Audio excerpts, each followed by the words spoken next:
Selamat datang kembali di sesi pembahasan mendalam kita hari ini. Kita mau bahas sesuatu yang menarik banget nih. Anda kan udah bagi materi soal humor. Sesuatu yang sering kita anggap ya remeh lah, apalagi di kantor.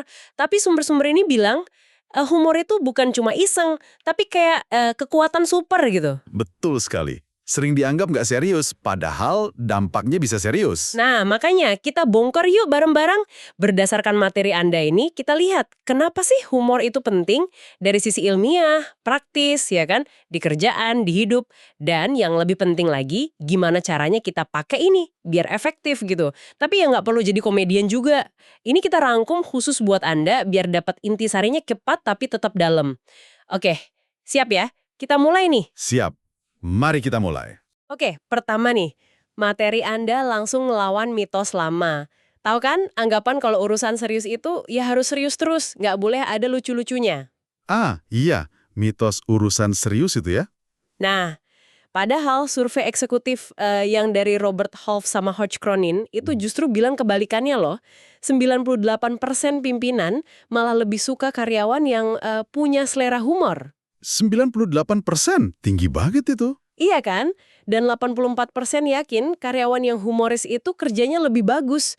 Ini kan, wah, lumayan mengubah pandangan ya. Humor malah bisa naikin status kita katanya. Betul. Nah, sebelum lanjut, penting nih kita samain persepsi dulu soal istilah biar nggak salah kaprah.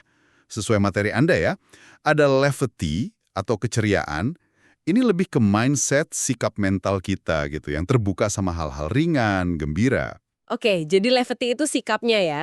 Ya, terus ada humor. Nah, kalau ini lebih ke skillnya. Kemampuan kita buat ngamatin, terus ngungkapin hal-hal yang ganjil, atau lucu, atau janggal di sekitar kita. Jadi humor itu keterampilan? Betul. Terakhir, komedi. Nah, kalau ini udah disiplin seni tersendiri, kayak stand-up komedi gitu. Jadi, tujuan kita di sini bukan bikin Anda jadi komedian, tapi lebih ke menumbuhkan levity dan pakai humor sebagai alat. Oke, paham. Jadi nggak harus ngelawak terus ya, tapi lebih ke punya sikap ringan dan bisa pakai humor sebagai skill. Sip. Ada lagi nih temuan dari Gallup di materi Anda, agak kaget juga saya bacanya, soal jurang humor atau humor cliff. Oh, yang data 174.000 responden itu ya? Iya, ternyata kita ini secara umum lebih banyak senyum sama ketawa itu pas weekend dibanding pas hari kerja. Kebayang nggak? Justru pas kerja malah puasa humor ya? Nah, padahal kan justru pas kerja kita butuh energi positif, butuh koneksi ya kan? Kok malah jarang? Sayang banget ya. Sayang sekali. Karena manfaatnya itu, beneran ada. Dan bukan cuma perasaan seneng sesaat. Materi Anda jelasin tuh, pas kita ketawa, otak kita itu kayak ngelepasin koktail hormon baik. Ada dopamin. Oh, yang bikin seneng itu ya? Iya. Terus oksitosin, itu buat kepercayaan, ikatan sosial. Endorfin, pereda nyeri alami. Plus, nah ini penting, nurunin kortisol. Hormon stres itu kan ya? Betul. Jadi ini bukan cuma hahaha, tapi ada reaksi kimiawi nyata di tubuh kita. Dampaknya besar. Beneran kayak koktail ajaib ya buat otak. Nah, yuk kita bedah satu-satu nih manfaat utamanya yang ada di materi Anda. Pertama soal kekuatan dan status. Saya jadi ingat cerita Naomi, salah satu penulis buku sumber Anda itu. Yang cerita sama klien senior itu ya? Craig namanya kalau nggak salah. Iya, dia lagi ngasih workshop, terus si Craig ini agak gimana ya, nyinyir gitu. Tapi si Naomi dengan santainya nyeletuk, "Oh, Anda pasti lagi mikirin workshop pengendalian pikiran saya ya, itu minggu depan jadwalnya." Gitu. Cerdik juga ya. Dan itu berhasil loh, candaan ringan itu malah bikin dia kelihatan pede, nguasain situasi, dan dapat respek dari si Craig. Keren kan? Cuma gitu doang. Itu contoh bagus banget gimana humor yang pas bisa nunjukin kepercayaan diri dan kelincahan berpikir. Nggak kelihatan panik. Implikasinya apa? Yaitu tadi, humor bisa jadi sinyal kompetensi. Ada studi lain kan di materi Anda yang soal visit Switzerland itu? Oh iya, yang testimonial itu ya. Betul. Testimoni yang ada humornya bikin orang yang ngasih testimoni itu dianggap lebih pede, lebih kompeten, bahkan katanya lebih mungkin dipilih jadi pemimpin. Wah, jadi bukan cuma sekedar bikin orang suka ya, tapi beneran dianggap lebih mampu gitu. Iya, jadi ini bukan cuma nice to have. Ini bisa jadi aset strategis loh buat karir Anda. Oke, dicatat nih. Terus ada lagi. Ternyata humor itu ada hubungannya sama kecerdasan. Ini agak nggak kepikiran tadinya. Oh iya, ada studi yang menarik soal itu? Iya, studi yang peserta disuruh bikin jawaban lucu buat pertanyaan konyol. Hasilnya, yang jawabannya paling dinilai lucu, ternyata skor tes kecerdasan umumnya juga paling tinggi. Jadi, ingat kutipan Tina Fey di materi Anda, kecerdasan seseorang bisa dilihat dari apa yang dia tertawakan. Dalam juga ya. Iya, secara logika masuk akal sih, humor itu kan seringkali soal melihat hubungan yang nggak terduga ya kan? Mainin kata, mainin ide, nangkep nuansa halus. Betul, butuh mikir juga ya buat bikin yang lucu. Nah, itu semua butuh kemampuan kognitif yang nggak sederhana. Jadi kalau Anda bisa menghargai atau bahkan bikin humor yang cerdas, itu bisa jadi indikasi kecerdasan Anda juga. Menarik. Terus nih, humor juga katanya bisa bantu kita dapat lebih. Contohnya pas lagi negosiasi. Ini ada studi klasik yang hasilnya bikin ngakak sih. Haha, yang mana tuh? Penjual yang di akhir nawarin barangnya, dia nambahin kalimat iseng. Plus saya tambahin katak peliharaan saya. Gitu doang. Terus gimana? Pembelinya malah mau bayar 18% lebih mahal. 18% loh. Dan yang lebih aneh, pembelinya merasa lebih puas sama proses negosiasinya. Gila kan? Cuma gara-gara katak fiktif. Haha, itu nunjukin banget ya gimana humor bisa mencairkan suasana yang tegang, bisa bangun hubungan baik, bahkan dalam situasi yang hitungannya transaksional kayak negosiasi. Jadi lebih manusiawi gitu ya interaksinya. Kemanfaat berikutnya, membangun ikatan. Materi Anda punya konto bagus soal kaos kaki coklat band Bernanke. Oh iya, Yang di Gedung Putih itu ya, zaman Presiden Bush. betul. Kan Presiden Bush iseng tuh godain Bernanke soal kaos kaki coklatnya yang dianggap nggak matching atau gimana gitu. Terus besoknya, Nah, besoknya, para penasihat senior yang lain sengaja kompakan pakai kaos kaki coklat juga, sebagai bentuk solidaritas ke Bernanke. Lelucon ringan dari Presiden itu, malah jadi momen kebersamaan yang kuat banget di antara mereka. wah keren ya, solidaritas kaos kaki coklat. Atau contoh lain, Hiroki Asai di Nike. Dia kan harus memimpin rapat besar tim kreatif yang isinya orang-orang dengan gaya beda-beda. Dia pakai humor buat nyatuin mereka, bikin suasana lebih cair.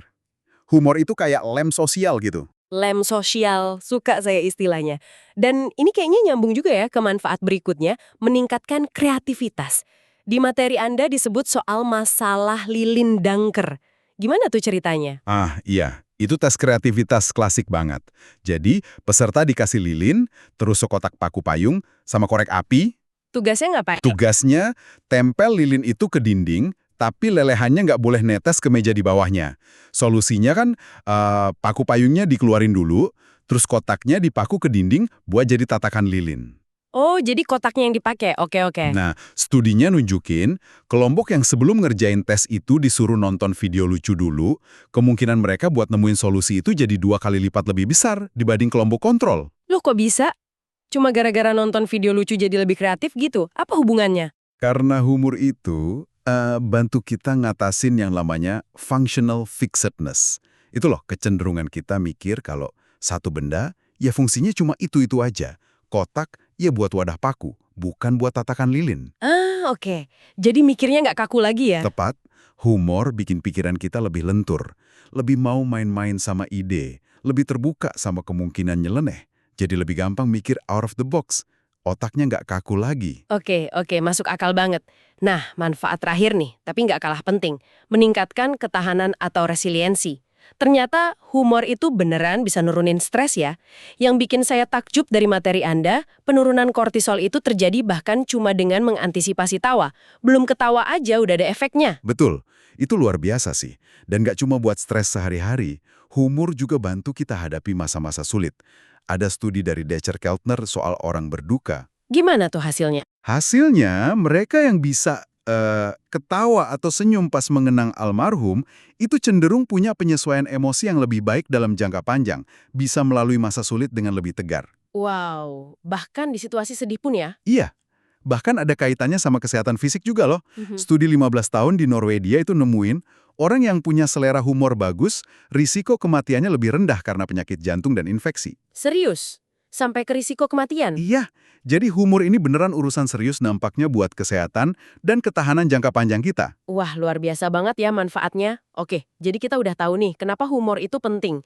Pertanyaan besarnya sekarang, gimana caranya? Nggak semua orang kan merasa lucu atau pede buat ngelucu. Materi Anda ngasih 2 pilar utama humor katanya. Kebenaran, truth, sama kejutan salah arah, surprise misdirection. Maksudnya gimana tuh? Kali muncul dari observasi yang jujur, yang jeli, tentang keanehan atau keganjilan dalam hidup kita sehari-hari. Hal-hal yang sebenarnya kita semua ngeh, tapi jarang diomongin. Kayak sitkom Seinfeld gitu ya. Kan lucunya dari hal-hal sepele banget, tapi kita kayak, iya juga ya gitu. Nah, persis. Itu contoh bagus truth dalam humor. Terus pilar kedua itu kejutan. Atau dalam teori humor disebutnya incongruity resolution. Incongruity, ketidakcocokan gitu ya. Iya, ketidakcocokan atau ketidaksesuaian. Otak kita itu ternyata senang kalau dikasih sesuatu yang nggak nyambung, nggak sesuai ekspektasi, tapi terus kita bisa nemuin logika lucunya. Setup sebuah lelucon itu biasanya bangun ekspektasi tertentu. Terus punchline-nya, Nah, punchline-nya justru ngerusak atau melencengkan ekspektasi itu dengan cara yang nggak terduga. Kombinasi antara kebenaran yang relatable sama kejutan yang nggak disangka, ini yang sering bikin kita hahaha gitu. Oke, jadi resep dasarnya, cari kebenaran, terus kasih kejutan. Kedengarannya simpel ya, tapi prakteknya gimana nih cara nambang kebenaran buat dijadiin bahan humor? Materi Anda ngasih saran bagus, jangan mulai dengan mikir apa ya yang lucu, tapi mulailah dengan apa yang benar terjadi, atau apa yang terasa ganjil dalam pengalaman kita sendiri. Tepat sekali. Fokus ke observasi dulu. Beberapa teknik menambang dari materi Anda nih bisa Anda coba. Pertama, coba perhatikan inkongruitas atau kontras dalam hidup Anda. Misalnya, Anda di kantor jabatannya tinggi, disegani. Tapi begitu di rumah, jadi asisten pribadi anak remaja Anda yang lagi puber. Itu kan kontras. Haha, ya juga ya. Atau perbedaan perilaku? Betul. Kayak contoh Sarah Cooper, di materi itu gaya packing dia sama pasangannya beda banget. Atau perubahan diri Anda seiring waktu. John Mulaney cerita, dulu dia berani coba kokain. Sekarang disuntik flu aja takut setengah mati. Itu kan inkongruen dengan persepsi orang soal dia. Perhatiin juga emosi. Apa sih yang bikin Anda cinta banget sama sesuatu, atau sebaliknya, sebel banget? Atau opini kuat Anda? Ada nggak sih aturan atau norma sosial yang menurut Anda tuh, aneh banget? Kayak Michelle Wolf yang bilang jogging itu nggak guna.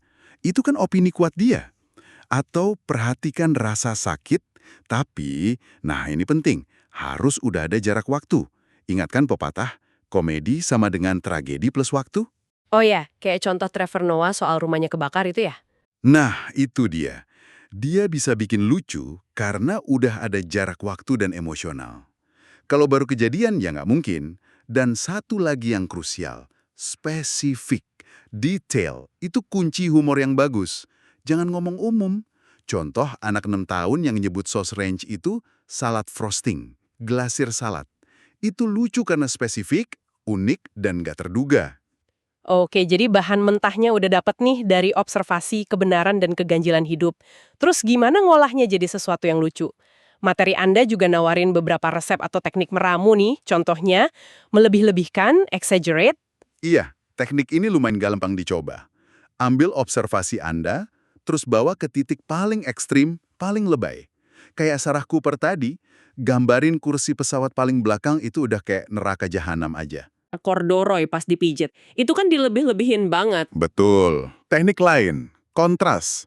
Ini mirip sama nyari inkongruitas tadi, tapi sengaja diciptakan perbedaannya biar makin jelas. Contohnya gimana tuh? Kayak Seth Meyers bandingin tim football Patriots yang kaya raya bisa beli pesawat jet pribadi buat timnya, sama tim Browns yang dia bilang cuma dilempar ke kompartemen kabin maskapai Spirit Airlines.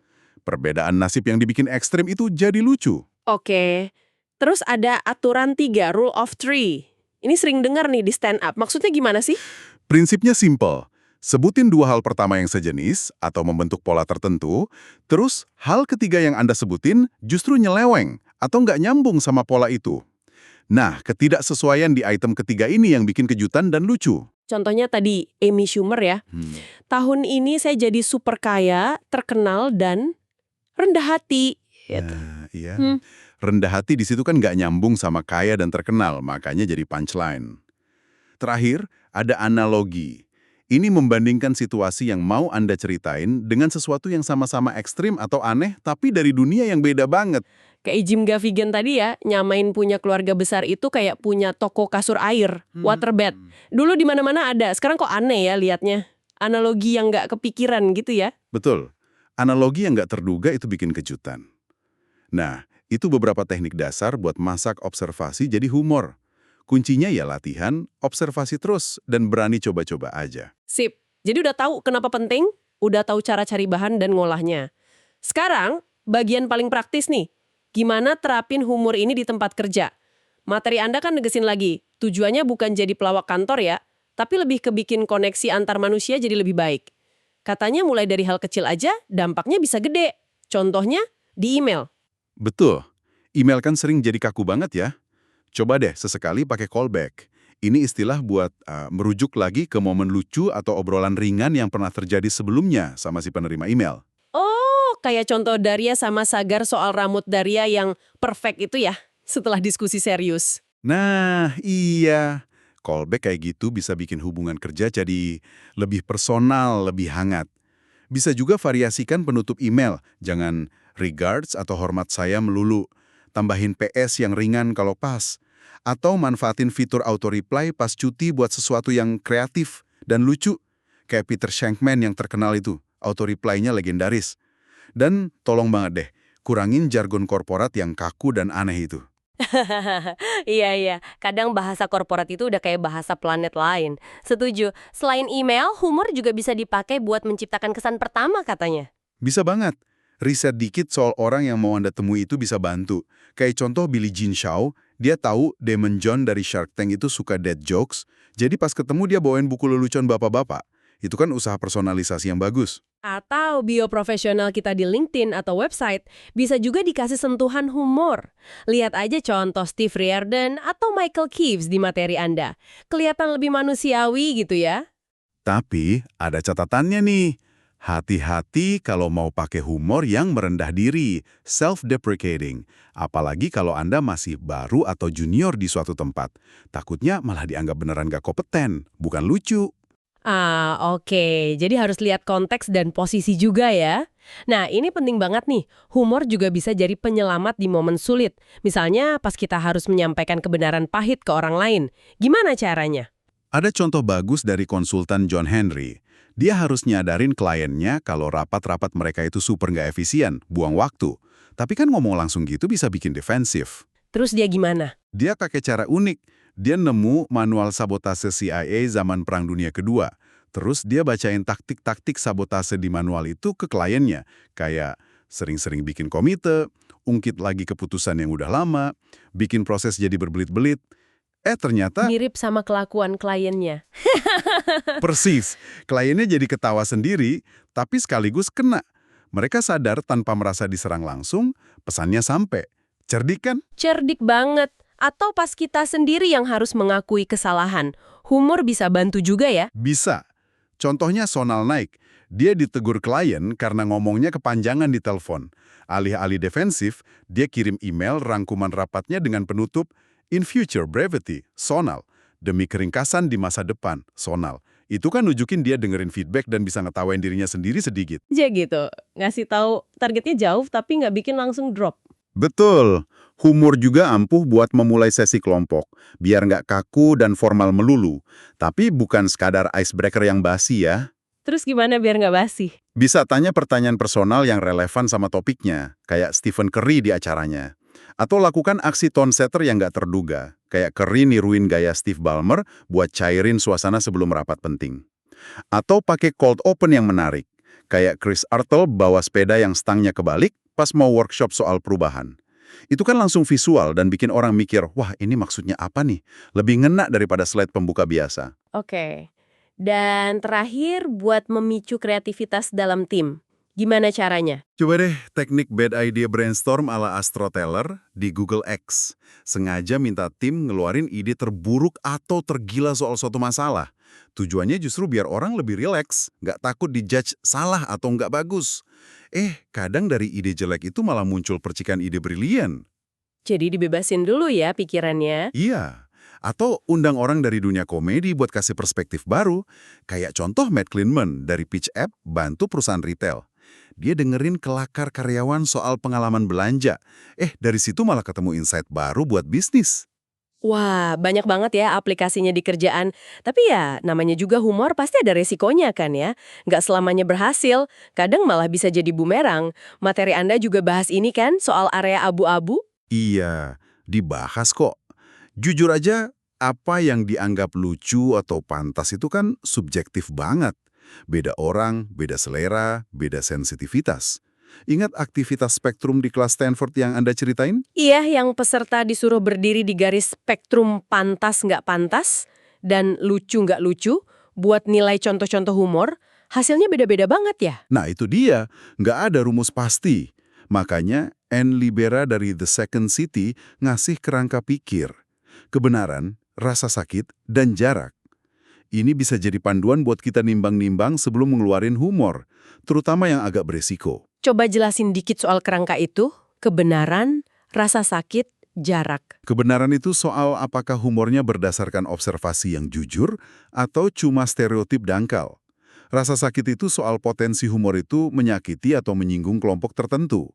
Jarak itu soal waktu dan kedekatan emosional kita sama topik humornya. Makin sensitif topiknya, makin butuh jarak yang pas. Contohnya kayak tweet karyawan Cisco yang ngeluh soal kerjaan baru itu ya. Mungkin ada kebenarannya buat dia, tapi jaraknya terlalu dekat dan ada rasa sakit buat reputasi perusahaan. Jadi jatuhnya nggak pas. Betul. Atau iklan Cards Against Humanity yang satir, tapi sebagian orang anggap seksis. Mungkin niatnya bukan menyakiti, tapi ada rasa sakit yang timbul bagi sebagian orang.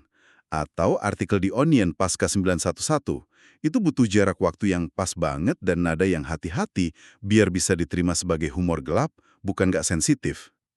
Oke. Dan katanya ada jebakan status juga ya, terutama buat pemimpin. Nah, ini penting banget. Ada studi soal Muffin. Orang itu cenderung ketawa sama lelucon bos mereka, bukan karena beneran lucu, tapi karena sungkan atau karena dinamika kekuasaan aja. Jadi bosnya ngira dia lucu banget, padahal belum tentu ya.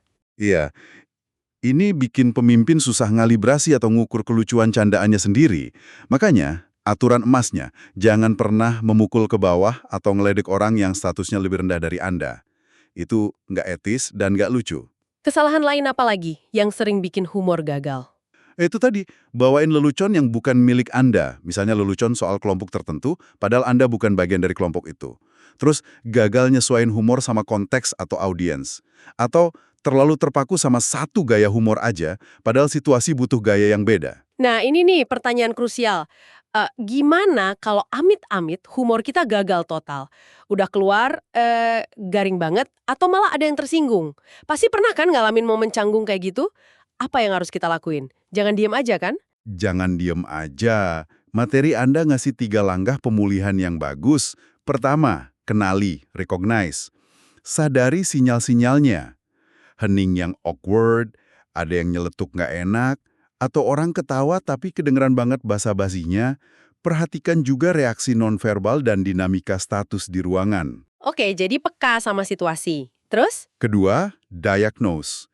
Begitu sadar ada yang salah, coba cepet pikir, kira-kira apa ya yang salah? Gue salah baca audiens kah?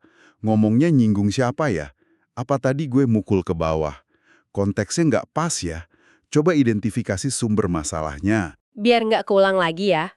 Langkah ketiga? Ketiga, perbaiki. Jangan pernah anggap enteng atau cuek kalau humor kita udah bikin orang nggak nyaman. Minta maaf, yang tulus, yang segera. Nggak perlu berlebihan, tapi tunjukin kalau Anda sadar dan menyesal. Kalau perlu, lakukan tindakan nyata buat memperbaikinya. Ingat, metafora power washer, Nancy Lublin. Dia beneran bersihin grafiti permintaan maafnya. Atau contoh Thomas yang di materi itu, dia langsung minta maaf dan mulai ulang rapat setelah lelucon soal pemecatan garing banget. Itu bagus, nunjukin tanggung jawab. Oke, jadi sadari, diagnosis, perbaiki. Kuncinya tulus dan cepat ya. Ada satu lagi peringatan penting dari materi Anda soal tanggung jawab kita dalam berhumor. Yang soal humor merendahkan itu. Betul, ini krusial banget. Humor yang merendahkan, entah itu rasis, seksis, homofobik, atau lainnya, itu bukan cuma nggak lucu dan nggak pantas, tapi bisa berbahaya. Karena bisa melanggengkan prasangka dan bias. bahkan tanpa kita sadari. Ada studi soal itu kan ya, yang komedi seksis bisa ngaruh ke keputusan pendanaan?